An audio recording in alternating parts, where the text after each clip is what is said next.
আজ আমি তোমাদের দেখাবো বিকেলে রাস্তা দিয়ে পথ চলার সময় যে চটপটা মশলাদার খাবার খায় সেই আলু কাবলি, যা খাওয়ার আগে জিভে জল এনে দেয়, সেই সঙ্গে গন্ধে মনও ভরে যায়। আর সেই খাবার যদি বাড়িতে বানিয়ে খাওয়া যায় তাহলে তো কোনো কথাই নেই। বন্ধুরা, আজ আমি সেই চটপটা আলু কাবলির রেসিপি নিয়ে এসেছি তোমাদের সাথে শেয়ার করতে। নমস্কার বন্ধুরা, সুপ্রিয়া কিচেন ব্লগে সবাইকে স্বাগত। আশা করি তোমরা সবাই খুব ভালো আছো। আজ আমি তোমাদের দেখাবো শীতকালে সন্ধ্যেবেলার মুখরোচক খাবার আলু কাবলি। তাহলে আলু কাবলি বানানোর জন্য কি কি নিয়েছি চলো একবার দেখে নিই। আলু কাবলি বানানোর জন্য এখানে 3 পিস মাঝারি সাইজের আলু আগে থেকে সিদ্ধ করে কুচে রেখেছি। হাফ বাটির একটু বেশি সিদ্ধ ছোলা, 2 চামচ গাজর কুচানো, 1 বাটি শসা কুচে রেখেছি, 1 বাটির একটু কম সরু ঝুরি ভাজা, 2 চামচ ধনিয়া পাতা কুচানো, হাফ বাটির একটু বেশি কাঁচা ছোলা, আগে থেকেই অল্প জল আর লবণ দিয়ে তেঁতুল গুলে রেখেছি, একটা মাঝারি সাইজের পেঁয়াজ ছোট ছোট করে কুচি করে রেখেছি, 2টো কাঁচা লঙ্কা কুচে নিয়েছি। এছাড়া নিয়েছি 1 চামচ জলজিরা পাউডার, 1 চামচ লবণ, 3টে শুকনো লঙ্কা, হাফ চামচের কম জোয়ান, হাফ চামচ মৌরি, 1 চামচ গোটা জিরে। প্রথমে আমি শুকনো লঙ্কা, জোয়ান, মৌরি আর গোটা জিরে শুকনো কড়াই ভেজে নেব একটা সিক্রেট মশলা বানাবার জন্য। সেই জন্য গ্যাসটাকে প্রথমে আমি অন করে নিলাম। তাওয়াটা গরম হয়ে গেছে। এবার আমি গ্যাসটাকে লো ফ্লেমে রেখে এই 4 রকম মশলা দিয়ে দেব। তাই প্রথমে দিয়ে দিলাম গোটা জিরে, মৌরি, জোয়ান আর শুকনো লঙ্কা। এবার আমি টস করে এইগুলোকে গরম করে নেব। দেখো বন্ধুরা, মশলাগুলো ভাজা হয়ে গেছে আর মশলা থেকে খুব সুন্দর গন্ধ বেরিয়েছে। এবার আমি গ্যাসটাকে অফ করে দেব, দিয়ে শিলে বেটে আনবো।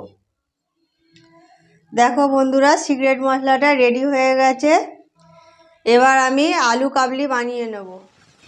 প্রথমে আমি একটা পাত্র নিয়েছি বেশ বড় আকারের। এবার এর মধ্যে আমি কেটে রাখা সিদ্ধ আলুগুলো দিয়ে দেব। এবার দিয়ে দেব সিদ্ধ করে রাখা ছোলা, কাঁচা ছোলা, কোচানো গাজর, তোমরা চাইলে দিতেও পারো নাও দিতে পারো, কোচানো শসা। এবার দিয়ে দেব কোচানো পেঁয়াজ, কোচানো কাঁচা লঙ্কা। এই কাঁচা লঙ্কাটা ঝাল অত্যাধিক, তাই আমি অল্প করে দিয়েছি। তোমরা যে যেরকম পছন্দ করো সেই মতো কাঁচা লঙ্কা দেবে। এবার আমি দিয়ে দেব আগে থেকে তৈরি করে রাখা তেঁতুল জল। এতে আমি বেশি জল দেইনি, খুব অল্প পরিমাণে জল দিয়েছি, কারণ বেশি জল দিলে ওইটা জল জল হয়ে যাবে।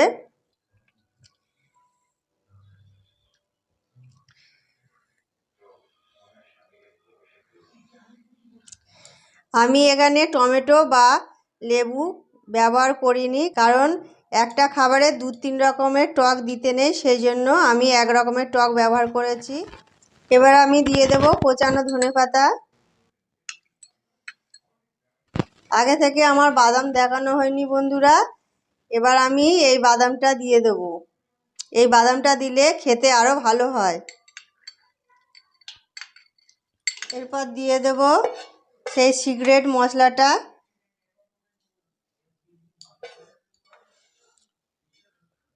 এবার দিয়ে দেব অল্প পরিমাণে লবণ, আর দিয়ে দেব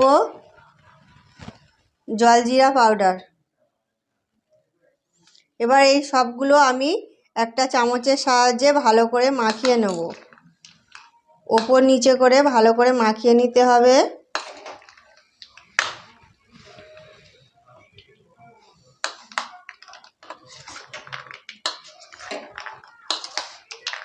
আলু কাবলি মাখানো হয়ে গেছে। এবার আমি ওপর থেকে সরু ঝুরি ভাজা ছড়িয়ে দেব।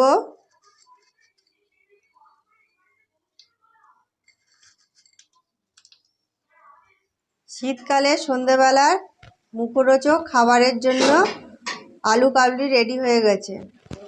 আমার এই আলু কাবলি রেসিপি যদি তোমাদের ভালো লেগে থাকে তাহলে একটা লাইক, শেয়ার, কমেন্ট এবং আমার চ্যানেলটিকে সাবস্ক্রাইব করার অনুরোধ রইল। ভালো থাকবে, সুস্থ থাকবে, দেখা হবে পরবর্তী পর্বে।